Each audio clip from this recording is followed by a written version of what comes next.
2014 से high court ने मेलों पर राजस्थान में पाबंदी लगा रखी है। ये मेला लगा कैसे? पुलिस ने स्पष्ट कह दिया कि हमारा ये मामला नहीं, आप पशुपालन वालों से बात करो। पशुपालन विभाग वालों से बात की तो उन्होंने कहा साध्वी जी देखो ऐसा है, हम तो 2 गोवंश को गाड़ी में डालेंगे, चश्मा लगा देंगे गाड़ी पर आगे, लेकिन हमारे से 2 मीटर दूरी पर जाने के बाद गाड़ी में 2 की जगह 100 भी गोवंश ठूसो तो ये हमारी जिम्मेदारी नहीं है, हमारी रिस्पॉन्सिबिलिटी नहीं है। उन्होंने पत्थरबाजी की, उन्होंने पुलिस के साथ मिलकर के लाठी चार्ज भी किया है हमारे गो भक्तों पर। कुछ लोगों के तो सीधा कुल्हाड़ी से वार किया। विदाउट लेडी कांस्टेबल उन लोगों ने मुझे गाड़ी में बिठाया। मैंने मैडम जी को कहा था कि मैडम आज ही हमारे बच्चों को रिहा करवा दीजिए। मैडम ने कहा था आज नहीं अभी करवाएंगे, तो शायद 14 अगस्त के बाद तो अभी उनका आया नहीं। हम इंतजार करते कि दिया कुमारी जी का अभी कब आएगा। आज 18 अगस्त है, 14 अगस्त लेकर के 18 अगस्त में 4 दिन निकल गए, दिया कुमारी जी का अभी तक आया नहीं है। तो मैं वेट कर रही हूँ उनका अभी कब आएगा। बिना पैसे खर्च किए घर बैठे कमाए 1500 रुपए प्रतिदिन। बस डाउनलोड करें बैंक साथी ऐप, फ्री ट्रेनिंग लेकर कमाना शुरू करें। बैंक साथी से जुड़कर 7 लाख लोगों के सपने हुए पूरे। अब बारी है आपकी।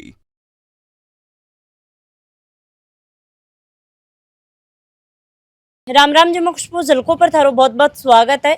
आप सभी ने पता है कि भाई अभी मेला को टाइम चल रहा है, कोई श्रावण मास में मेला भर रहा और अभी जैसे कि रक्षाबंधन के बाद में भी खूब मेला ही भरी जा रहा है। कुचामन परबतसर की आप बात करें तो भाई 13 तारीख ने मेड़ो हो और भाई आप राजस्थान में और राजस्थान के बारे की बात करें, राजस्थान की बात कर लें सबसे पहले तो राजस्थान के अंदर हर साल बहुत सारा मेला ही भरिया जाए ही और पशु मेला भरिया जाए ही। अभी कुछ दिन में आप बात करें तो भाई शिकर में भी भरियो जागो और परबतसर में भी भरियो गयो है। तो आप सभी देखे होगो कि भाई 1-2 दिन से वीडियो काफी वायरल हो रही कि भाई गो तस्करी हो रही ही और मेरे साथ में जो साध्वी जी ही वह भी बैठे ही हा और आपको ऊपर लाठी चार्ज वगैरह भी हुई हो। तो टोटल के कुछ बातचीत थी बट टोटल आप बात जान से कि भाई ये कब ये पहुंचे हार गो तस्करी को जहाँ बोलो गयो है तो के बड़ी गो तस्करी हो रही ही और कब आने पतो लाग्यो तो टोटल आप जानकारी लेंगा। हाँ जी, राम राम। राम राम। तो साध्वी जी भी घटनाक्रम के बारे में टोटल आपने साथ में जितना भी दर्शक जुड़े रहे बान बताओ। सबसे पहले आप अपने बारे में बताओ थोड़ा सा। जय गौ माता, जय गोपाल। मैं साध्वी कपिला गोपाल सरस्वती लगभग 13-14 वर्ष से परम पूज्य गुरुदेव भगवान के सानिध्य में गौ माता की कथा, गौ माता की सेवा का कार्य कर रहे हैं। दिनांक 10 अगस्त से 15 अगस्त तक सिंहासन में गौ माता की, करणी माता की कथा हो रही थी और 13 अगस्त के दिन कथा समाप्त हुई और हमारे पास सूचना आई कि लगभग 500 जो गोवंश है परबतसर के मेले से अब तक तस्करी हो चुका है और कुछ 300-400 गोवंश बचा हुआ है। और ये जो गोवंश है वो तस्करी के रूप में मेले की आड़ में बिकने के लिए जा रहा है। हम लोग नॉर्मली जब मेले के लिए विचार करते हैं, राजस्थान की बहुत पुरानी परंपरा है मेले की जी। 200 साल पहले भी मेले यहाँ पर लगा करते थे, लेकिन 200 साल पहले ट्रैक्टर नहीं थे मैडम, 200 साल पहले कोई मशीनरी का जमाना नहीं था। उन लोगों से जब प्रश्न किया कि कहाँ जा रहा है, बोले खेती करने के लिए जा रहा है ये गोवंश। ठीक है, बोले राजस्थान के बाहर भी जा रहा है, तो राजस्थान के बाहर भी बहुत बहुत मुश्किल से पूरे देश भर में 5% से भी कम लोग बैलों से खेती कर रहे हैं। कुछ पहाड़ी प्रदेशों में कर रहे हैं और अगर आप वास्तव में गौ माता के बारे में थोड़ा ज्ञान रखते हो, उत्तराखंड में, हिमाचल प्रदेश में जैसे हम लोग ऊपर जाते क्योंकि हमारा खुद का आश्रम उधर है, तो वहाँ जितने भी नंदी बाबा है वो सारे जर्सी हॉलिस्टन है। वहाँ देसी नंदी गोवंश से कोई खेती नहीं हो रही है, लगभग 99% जर्सी नंदियों से वहाँ पर खेती हो रही है। महाराष्ट्र की तरफ अगर हम जाए, मध्य प्रदेश से नीचे जैसे हम लोग अगर निमाड़ क्षेत्र में खरगोन साइड में थोड़ी बैलों से खेती होती है, थोड़ी खानदेश में खेती हो रही है, थोड़ी महाराष्ट्र के आगे मराठवाड़ा इत्यादि में खेती होती है, वो खिल्लारी नस्ल की नंदी से होती है। वहाँ राजस्थानी गोवंश से खेती नहीं हो रही है। तो ये गोवंश कटने के लिए जा रहा है मेले के आड़ में। वर्तमान समय में, पूर्व समय में जब हमारे बाप दादा मेलों से गोवंश ले जाया करते थे तो उस समय बैलों से खेती हुआ करती थी। अभी इस ट्रैक्टर के जमाने में हाईटेक किसान किसी भी प्रकार से बैलों का उपयोग नहीं कर रहा है। दूसरा जो अनियमितताएं पशु वहां पर परबतसर के पशु मेले में पाई गई, उसके बारे में मैं चर्चा करना चाहूंगी। वन बाय वन में चर्चा करूंगी क्योंकि हमारे पास काफी सारे प्रमाण हैं। पतो लाग्यो बी के बाद में थी कब पहुंचा और बड़े मतलब क्या घटनाक्रम हुई बी के बारे में थोड़ा हम लोग जैसे यहाँ से गए, लगभग हम लोग निकले थे 6 बजे के आसपास, कथा समाप्त हुई थी 5:30 बजे। सूचना मिलती हम लोग प्रस्थान कर गए तो 8:30-9 बजे के आसपास हम लोग वहां पर पहुंचे। वहां पर पहुंचने के बाद सर्वप्रथम जो गाड़ियां लोड हो चुकी थी गोवंश से, उनको देखा गया और उनके डॉक्यूमेंट्स मैंने उनको वेरीफाई करने के लिए मांगे। और ये मांग सकती हूँ क्योंकि लोकतंत्र है कि हमें अधिकार है, हम उस डॉक्यूमेंट्स को देख सकते हैं। ये कोई राजतंत्र नहीं है। आपके डॉक्यूमेंट्स सारे जी, डॉक्यूमेंट्स इन द सेंस कि वाहन यान की जो उनके लिए जो पाबंदियां लगाई गई है उसका स्ट्रक्चर कैसा होना चाहिए, उसके साथ साथ उसकी कितनी कैपेसिटी है, कितना वेट होना चाहिए, सब कुछ निर्धारित है। तो सर्वप्रथम मैं ये चर्चा करना चाहूंगी मैडम जी कि 2014 से हाई कोर्ट ने मेलों पर राजस्थान में पाबंदी लगा रखी है। ये मेला लगा कैसे? उन लोगों को जब ये प्रश्न पूछा गया पशुपालन विभाग वालों को, तो उन्होंने हमें ये बताया कि राजस्थान में बड़े बड़े फेमस मेले लग रहे हैं आज भी। तो ये क्या सरकार की मिली भगत है? ये मेले क्यों लग रहे हैं? दूसरी बात, वहां पर 2 गोवंश से अधिक हम लोग गाड़ी में कोई भी गोवंश को नहीं ले जा सकते हैं। 2 की जगह 9-9, 10-10, 8-8 गोवंश उन लोगों ने ठूस रखा था। तीसरा, छोटी गाड़ी में या बड़ी छोटी छोटी गाड़ियों में, कैंपर में। तीसरी बात, उस गोवंश की आयु 3 साल से अधिक होनी चाहिए। 1.5 साल के, 1 साल के गोवंश को 3 साल का गोवंश उन्होंने सर्टिफिकेट में, मेडिकल उसके लाइसेंस में लिख रखा था। चौथी बात, उस वाहन का जो स्ट्रक्चर था उसमें बैरिकेड्स होने चाहिए हर 2-2 मीटर की दूरी पर। उसमें बैरिकेड्स नहीं थे गोवंश को खड़ा करने के लिए, ठूस रखे थे। 5वीं बात, उन लोगों के जो आधार कार्ड थे उन्होंने रैंडमली कलेक्ट किए थे। बोले किसान गोवंश मंगवा रहा है, मतलब उन्होंने रैंडमली कलेक्ट किए थे। कोई भी इस प्रकार का किसान वहां मौजूद नहीं था। वहां पर्टिकुलर कुछ लोग आए हुए थे और उन्होंने उस गोवंश को कलेक्ट किया, उस आधार कार्ड को कलेक्ट किया था। उस प्रकार का कोई किसान वहां नहीं था जिसके वो आधार कार्ड दिखा करके ले जा रहे थे। वहां इस प्रकार का कोई भी किसान नहीं था जिसका आधार कार्ड दिखा करके वो लोग गोवंश को ले जा रहे थे। अगली बात, वहां पर जो मेडिकल सर्टिफिकेट बनाया जा रहा था वो 2024 की पर्चियों पर बनाया जा रहा था मैडम। अभी वर्तमान समय में 2025 चल रहा है। 6वीं बात, उन लोगों के पास वहां कोई वेट स्केल नहीं था, कोई वजन काटा नहीं था। उन्होंने जो गोवंश का वजन लिखा हुआ था वो अपने दिमाग से रैंडमली लिखा हुआ था। जब ये पशुपालन विभाग वालों से हमने चर्चा की, क्योंकि जब पशुपालन विभाग को उन लोगों ने बिठा रखा है, प्रोफेशनल वहां पर LSA डॉक्टर उन लोगों ने बिठा रखा है, हमने उन लोगों से चर्चा की तो उन्होंने कहा हमारा अनुभव है। अनुभव तो हमें भी बहुत सारा है, लेकिन अनुभव काम नहीं आता ना। जहाँ पर कोई चीज प्रोफेशनल होती वही काम आती है। तो उन्होंने सब कुछ ये अनियमितताओं के तहत किया हुआ था। हम लोगों ने वहां जाकर के ये सूचना पुलिस को दी क्योंकि वहां पुलिस उपस्थित थी। पुलिस ने स्पष्ट कह दिया कि हमारा ये मामला नहीं, आप पशुपालन वालों से बात करो। पशुपालन विभाग वालों से बात की तो उन्होंने कहा साध्वी जी देखो ऐसा है, हम तो 2 गोवंश को गाड़ी में डालेंगे, चश्मा लगा देंगे गाड़ी पर आगे, लेकिन हमारे से 2 मीटर दूरी पर जाने के बाद गाड़ी में 2 की जगह 100 भी गोवंश ठूसो तो ये हमारी जिम्मेदारी नहीं है, हमारी रिस्पॉन्सिबिलिटी नहीं है। सामने पुलिस भी थी और एक तरफ पशुपालन विभाग वाले भी थे, आमने सामने थे। दोनों से एक साथ प्रश्न किया ये जिम्मेदारी किसकी? उन्होंने कहा हमारी जिम्मेदारी नहीं। उन्होंने हाथ खड़े कर दिए। जब एक तरफ पशुपालन विभाग ने हाथ खड़े कर दिए और दूसरी तरफ पुलिस ने हाथ खड़े कर दिए तो जिम्मेदारी तो हमारी बनती फिर गोवंश को बचाने की। तो हम लोगों ने मात्र यही कहा कि हम इस गोवंश को आगे नहीं ले जाने देंगे और गोवंश को खाली कर दिया गाड़ी से। हम आगे योजना भी बना रहे थे कि गोवंश को सुरक्षित किसी गौशाला में ले जा करके घास पानी की हम लोग व्यवस्था करें। इतनी ही देर में वहां पर जो तथाकथित किसानों के नाम पर, पशुपालकों के नाम पर गो तस्कर उनकी आड़ में गो तस्करी का काम करते हैं, उन्होंने पत्थरबाजी की। उन्होंने पुलिस के साथ मिलकर के लाठीचार्ज भी किया है हमारे गो भक्तों पर और हमारे गो भक्तों को उसमें चोट भी आई है। हमारे कुछ गो भक्तों के सिर भी फूटे हैं, कुछ लोगों के तो सीधा कुल्हाड़ी से वार किया।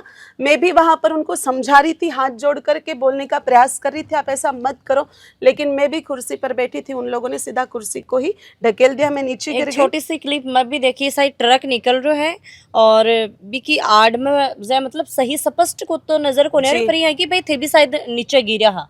हाँ, नीचे गिरी। उन लोगों ने लाठी चार्ज भी किया था, साथ में कुछ गो भक्त भी थे, कुछ एक लाठियां भी लगी थी। गो भक्तों ने फिर बाद में बचाने का प्रयास किया। तो इस प्रकार का कृत्य वहां पर घटा। उसके बाद में जबकि उन लोगों को गो तस्करों को अरेस्ट करना चाहिए था, क्योंकि राजस्थान में इस प्रकार का गो तस्करी का कार्य नहीं होता है मैडम, लेकिन उन लोगों ने गो भक्तों को अरेस्ट किया पुलिस ने। साथ ही साथ मुझे भी अरेस्ट किया विदाउट लेडी कांस्टेबल। उन लोगों ने मुझे गाड़ी में बिठाया और पुलिस स्टेशन में जाकर के बिठाया। वहां भी थोड़ा अभद्रतापूर्ण चौकी में? व्यवहार, हाँ, पुलिस परबतसर थाने में वहां पर बिठाया। फिर उसके बाद में हमारे कुछ गो भक्त वहां पर अटक गए थे, तो उनको कूट कूट करके जान से मारने की धमकी दे करके उनका गला दबाया गया। उन तथाकथित किसानों के नाम पर गो तस्करी करते उन लोगों कौन द्वारा। कुट्या और कौन गलो दबायो, मतलब कौन या कोशिश करी बांध दबोचन की? वहां जो कुछ तथाकथित लोग थे उनके द्वारा। फिर उनको ये भी कहा गया ये मर गया है। जब उस व्यक्ति ने सांस रोक करके रखी और उनको लगा कि अब ये मर गया है, तब छोड़ करके चले गए। जब उस व्यक्ति ने आधे घंटे बाद उसको लगा कि अब मैं थोड़ा बाहर निकल सकता हूँ, फिर उसकी चेन खींची गई, उससे उसको मारपीट की गई और फिर मोटरसाइकिल में बिठा करके थाने में छोड़ करके आए कि इसको पकड़ो और इसको अरेस्ट करो। वो आदमी अभी भी बेचारा जान बचा करके इधर उधर भग रहा है, उस पर भी मुकदमा दर्ज है। तो अब जय बोल रहे हो कि भाई कोई किसान को नहीं, हाँ बड़े, ऐसा नहीं कहा मैडम मैंने। कुछ किसानों की आड़ में जो लोग गो तस्करी कर रहे हैं, मैंने ऐसा स्पष्ट रूप से नहीं कहा कि किसाना किसान की नहीं। आड़ में भाई जो भी गो तस्करी कर रहे हा, तो क्या आप स्पष्ट कर पाऊंगा कि भाई मतलब कि किसान हाँ या कोनी हाँ के थोड़ो सो के बारे में भी बताओ कि भाई कया थान पतो लगे कि हाँ बस सच में ही गो तस्करी ही और गो तस्कर कर रहे के कुछ बा, मतलब कि थारे साथ में बातचीत करी की क्या कया के मैडम मैंने आपको जितनी भी अनियमितताएं बताई वो सारी उसमें पाई गई थी। अच्छा। कोई किसान इस प्रकार से गोवंश को ठूस के नहीं ले जाता। गोवंश चाहिए किसानों को तो वो स्वस्थ गोवंश ले कुछ जाता है। किसानों के थे मिले भी बैठे नहीं, किसानों से नहीं मिली। जो गाड़ियां ट्रक लोड हो रहे थे वहां हम लोग गए थे। कुछ किसान जरूर वहां पर उपस्थित थे, लेकिन उनको जो गोवंश चाहिए था मैडम, वो लंपी से ग्रसित गोवंश ले जा रहे थे। लंपी करके एक बीमारी आई थी 2-3 साल पहले हमारे बिल्कुल देश मैम, में। पता है। तो वो जो गोवंश को ले जा रहे थे एकदम सूखा सा, कमजोर, उनकी एक एक हड्डी आप लोग गिन लो, इस प्रकार का गोवंश था। तो ऐसे गोवंश से कौन खेती करेगा बताओ? अगर राजस्थान के बाहर भी वो लोग ले जाते हैं तो ऐसे गोवंश से खेती नहीं होती। वो गोवंश केवल और केवल मात्र या तो सेवा कोई गो सेवक कर सकता है, अथवा वो कत्तल खाने में कटने के लिए जा सकता है। तो इस प्रकार का गोवंश वो किसान के नाम पर ले जा रहे थे कि हम खेती करेंगे। तो हमें तो नहीं लगता कि इस प्रकार के गोवंश से खेती हो सकती है। बिल्कुल। तो आप जैसे कि बता रहे हो कि भाई कोई महिला पुलिस कांस्टेबल भी कोने ही और भी के बावजूद जहाँ थान भाई थाना में लेके गया, कब तक थान रखा के बातचीत हुई वो भी थोड़ा बताओ कि भाई प्रशासन की तरफ से के थान सपोर्ट मिल रहे हो या प्रशासन भी बनकर साथ में ही? वहां मौके पर तो मैडम जब पुलिस वहां पर पहुंची, पुलिस के जो अधिकारी थे उन लोगों ने असभ्य भाषा का प्रयोग किया कि तुम बहुत बड़ी गोरक्षिका आ गई गो सेवा करने के लिए, लोगों को मारने के लिए आई हो, मर्डर करने के लिए आई हो, इस प्रकार वो लोग बोले मेरे से। फिर उसके बाद में जब वो लोग थाने में लेकर के गए, वहां पर भी उन लोगों ने बहुत असभ्य भाषा का प्रयोग किया कि आप लोगों के कारण ही इस प्रकार से पूरे देश में माहौल खराब हो रहा है।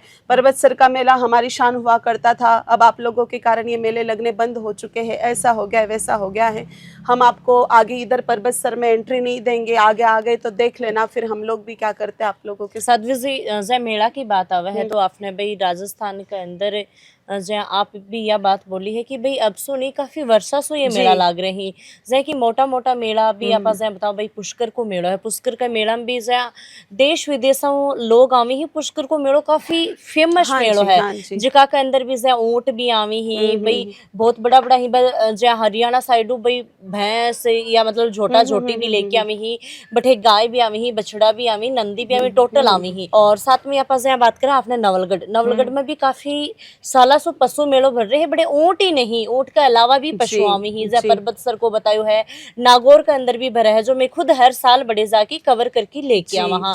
लगभग राजस्थान में चुनिंदा 10-15 जगह ही बठे भाई मेलो भरोसा है, जैसे हनुमानगढ़ गंगानगर में भी भरोसा है। तो के ए मेला गलत भरया जा रहे ही, सरकार भरवारी भी है, साथ में ही भाई पशुपालन की आप बात करा और भाई पशुपालक भी बैठे आ रहे हैं, प्रशासन भी बड़े ड्यूटी दे रही है, टोटल बड़े प्रोग्राम हुए ही, तो क्या ये गलत ही? सबसे पहली बात 2014 में हाई कोर्ट ने ही पाबंदी लगा रखी है, फिर भी लग रहे हैं, तो ये भी अनियमितता है सरकार की तरफ से। दूसरी बात, मेले की आड़ में, मैं बार बार एक ही शब्द का प्रयोग कर रही हूँ, मेले की आड़ में गो तस्करी हो रही, पारदर्शिता नहीं है बिल्कुल भी। पारदर्शिता होनी चाहिए, कहाँ जा रहे बाकायदा किसान, जहाँ खेती हो रही उसके पूरे डॉक्यूमेंट्स हमें प्राप्त होनी चाहिए और फिर गोवंश को हम भेज सकते हैं। बिना पारदर्शिता के, बिना डॉक्यूमेंट्स वेरीफाई किए जो गोवंश जा रहा है जगह जगह, मैडम गाड़ियाँ रोकी जाती तो पता चलता है सारा का सारा गोवंश कटने के लिए जा रहा था। अगर आपको कभी भगवती अवसर दे तो झारखंड और बांग्लादेश की सीमा पर एक चाकुलिया गौशाला है जो हमारे BSF के जवान चलाते हैं। वहाँ वर्तमान समय में 22,000 गोवंश हैं, 18,000 गोवंश नंदी बाबा है वहाँ पर, उसमें से 15,000 से अधिक नंदी नागौरी नस्ल के हैं। अच्छा, हाँ, तो ये सब राजस्थानी नस्ल के नंदी बाबा यहीं से कटने के लिए उधर गए हैं खेती के आड़ में। तो ये हम लोग नहीं कह रहे हैं कि मेले गलत है, आप बोल रहे हम हो कि कोई किसानों के विरुद्ध में नहीं है। एक बात अच्छे तरह से समझ लीजिए, हम किसान को अन्नदाता मानते हैं, किसानों के लिए हम लोग तो समर्पित है। हम तो यही चाहते हैं कि किसान ना जहर डाले ना जहर खाए। यूरिया DAP के विरोध में है हम लोग, ट्रैक्टरों से खेती नहीं होनी चाहिए, इसके लिए काफी सारे बार प्रवचनों में बोलते हैं। अगर राजस्थान में गौ माता की हत्या बंद है, गौ हत्या पर पाबंदी है, तो यही गोवंश राजस्थान के बाहर जाकर के फिर महाराष्ट्र में कटता है, यही गोवंश बंगाल में जाकर के कटता है। तो एक केंद्रीय कानून नहीं होने की वजह से ये लोग इस प्रकार से गौ तस्करी करते हैं और जगह जगह गौ माताओं का सप्लाई करते हैं राजस्थान से। प्रशासन इस बारे में बिल्कुल सुस्त है, प्रशासन से गौ माता को कोई लेना देना नहीं है। हाँ, जब भी आवश्यकता होती है बस गौ माता के साथ फोटो खिंचवा करके साल में 1-2 बार पोस्ट कर देते हैं, जिससे कुछ तथाकथित लोगों को लगता है कि सरकार गौ माता के पक्ष में है। हम किसी भी पार्टी से नहीं है, एक बार स्पष्ट कर दे, हमें किसी भी पार्टी के लिए हम वोट नहीं मांगते हैं, हम तो केवल उन्हीं के पक्ष में जो गौ माता के पक्ष में है। तो किसी भी सरकार के द्वारा गौ माता को लेकर के अब तक किसी भी प्रकार की केयर नहीं की गई है और इसीलिए राजस्थान जैसी पवित्र भूमि से, जहाँ वीर तेजाजी महाराज ने गौ माता के लिए अपने प्राणों की आहुति दी। अगर पर्वतसर क्षेत्र की हम बात करें, अन्य और क्षेत्र की नहीं, वो वही क्षेत्र है सुरसुरा का, जहाँ पर वीर तेजाजी महाराज ने गौ माता के लिए अपने प्राणों की आहुति दी थी। उनके नाम के नीचे ऐसे कार्य हो रहे हैं। राजस्थान की भूमि कितनी पवित्र है, या ऐसे काफ़ी सारे लोग देवता हुए जिन्होंने गौ सेवा का कार्य किया है, फिर भी यहाँ पर ऐसा हो रहा है। इसमें प्रशासन की बहुत सुस्ती है। प्रशासन इस मामले में बिल्कुल मौन है, चुप है, क्योंकि वो नहीं चाहती कि उनका जो बहुत बड़ा कारोबार गौ तस्करी के नाम पर, गौ माता के नाम पर हो रहा है, जिनको बहुत सारा विदेशों से भी पैसा प्राप्त हो रहा है, वो बंद हो जाए। कुछ वीडियो और क्लिप आपकी देखी ही कि भाई जो डिप्टी CM ही दिया कुमारी जी बॉम्बे थे जाके मिला हा के कुछ बातचीत हुई ही के बता आश्वासन दियो है। मैंने मैडम जी को कहा था कि मैडम आज ही हमारे बच्चों को रिहा करवा दीजिए। मैडम ने कहा था आज नहीं अभी करवाएंगे, तो शायद 14 अगस्त के बाद तो अभी उनका आया नहीं। हम इंतज़ार करते कि दिया कुमारी जी का अभी कब आएगा। आज 18 अगस्त है, 14 अगस्त लेकर के 18 अगस्त में 4 दिन निकल गए, दिया कुमारी जी का अभी तक आया नहीं है। तो मैं वेट कर रही हूँ उनका अभी कब आएगा। बासु मिला तो थे बोला कि भाई रिहा करवाओ, तो भाई अभी को नाम लियो, अभी तक कोई रिहा को नहीं होया। कितना लोग हैं? 15 के लिए थे। सरकारों के निवेदन करना चाहूँगा मैं, सरकार से तो यही निवेदन करूँगी कि हमारा जो भारत देश है वो गौ सेवक देश है। हमारे देश के क्रांतिवीरों ने जो अपने प्राणों की आहुति लगाई थी, केवल एक ही पॉइंट पर लगी थी कि जब देश आज़ाद होगा ब्रिटिशों के चंगुल से, अंग्रेजों के चंगुल से, तब देश में गौ हत्या बंदी का कानून लगेगा। तो वो सपना लेकर के हमारे क्रांतिवीरों ने खुशी खुशी वो फांसी के फंदे पर लटक गए थे। तो आज भी हम इंतज़ार कर रहे हैं कि ऐसा कोई केंद्रीय कानून हमारे देश में बने जिससे हमारी गौ माता सुरक्षित हो जाए, गौ माताओं की हत्या नहीं हो, गौ माता का संवर्धन हो। और हमारे राजस्थान के जो मुख्यमंत्री हैं वो इन बातों का संज्ञान लें। जो भ्रष्ट प्रशासन इसमें लिप्त है, कुछ भ्रष्ट राजनेता जो गौ तस्करों से पैसे लेकर के और बढ़िया उनकी जेब भरा करके गाड़ियों को पास करते हैं बॉर्डर से, उसको रोका जाए और हमारे भजन लाल जी इस पर जल्दी से जल्दी कानूनी कार्रवाई करें और ऐसा कोई सख्त कानून राजस्थान में भी बने कि यहाँ से कोई भी गोवंश कटने के लिए नहीं जाएगा। और इस प्रकार से कोई गौ तस्कर गोवंश को लेकर के जा रहा है तो उसके खिलाफ इतनी सख्त कार्रवाई हो कि आगे से कोई भी इस प्रकार से गोवंश को ले जाने की हिम्मत नहीं कर पाए। अभी की आप साध्वी जी आप बात करा कुछ ही दिना पहले की बात है आप हरियाणा की बात कर लें जी। और भिवानी की बात करा आपने भी सबने पतो है और शायद ये भी सोशल मीडिया के माध्यम से देखा होगा एक 18-19 साल की लड़की ही बी के साथ में एक तरीका वापस जाए बात करा तो बी के साथ में खिलवाड़ करो है बतायो जा रहा है कि भाई रेप भी करो गयो है बी के शरीर ने नोचो गयो है गलो काटो गयो है बी को जो फेस है बिन भी मिटायो गयो है। तो इक ऊपर आप के बोलना चाहो गाजा की गौ तस्करी की तो आप बात करी है गौ माता की तो बात करी है आप भी एक महिला हो मैं भी एक महिला हूँ लड़कियां के ऊपर एक महिला के ऊपर अत्याचार हो रहे हैं इक ऊपर थे के बोलना चाहोगा कितनी निंदनीय घटना है या एक तरफ तो हमारे देश में कन्याओं को माँ के रूप में पूजा जाता है, नवरात्रि के दिनों में उनकी पूजा की जाती है और दूसरी तरफ इस प्रकार की घटनाएं हम सुनते हैं तो हृदय बड़ा द्रवित होता है। ऐसा एक कानून लाया जाए जिसमें इस प्रकार की जो कृत्य होते हैं उस आरोपी को कोर्ट में भी नहीं भेजा जाए ना पुलिस के हवाले किया जाए, ऑन द स्पॉट अगर उसको वहीं पर इलाज किया जाए और ऐसे कुछ इलाज किए जाए जिस प्रकार से तेलंगाना में जब एक बार रेड्डी प्रकरण हुआ था उस समय ऑन द स्पॉट उस व्यक्ति को खत्म कर दिया गया था। तो ये बहुत आवश्यक है आगे जाकर के कोई भी हमारी बहन बेटियों की तरफ गंदी निगाहों से नहीं देखे। तो प्रशासन को इतना सख्त तो होना चाहिए कि ऑन द स्पॉट ही उस व्यक्ति का इलाज कर देना चाहिए तो आगे जाकर के कोई भी इस प्रकार की घटना करने के बारे में सोचे ही नहीं। तो भाई लगातार वीडियो के माध्यम से थे देखो है कि भाई साध्वी जी आपने साथ में जुड़े हैं और अभी कुछ ही दिना पहले जो पर्वत सर में जो मेलो चल रहे हो भी मेला के अंदर ये भी पहुंचा है सिंहासन के अंदर जय की वीडियो के माध्यम से थे देखो है कि यानी कि भाई कथा चल रही और कथा के दौरान हम जय पतो लगा है तो भी के बाद में ये पर्वत सर पहुंची है पर्वत सर पहुंचने के बाद में के कुछ घटना हुई है बट टोटल आपने साथ में साध्वी जी जुड़े और वह सारी बात बताई है। देखो आप कौन बोलांगा कि भाई के कानून बनना चाहिए के नहीं बनना चाहिए पर बात यह है कि सरकार ने एक ऊपर निर्णय है वो लेना चाहिए। ये वीडियो देखिए आपको के कुछ मानना है वो कमेंट करके जरूर बताइए। राम राम सा धन्यवाद।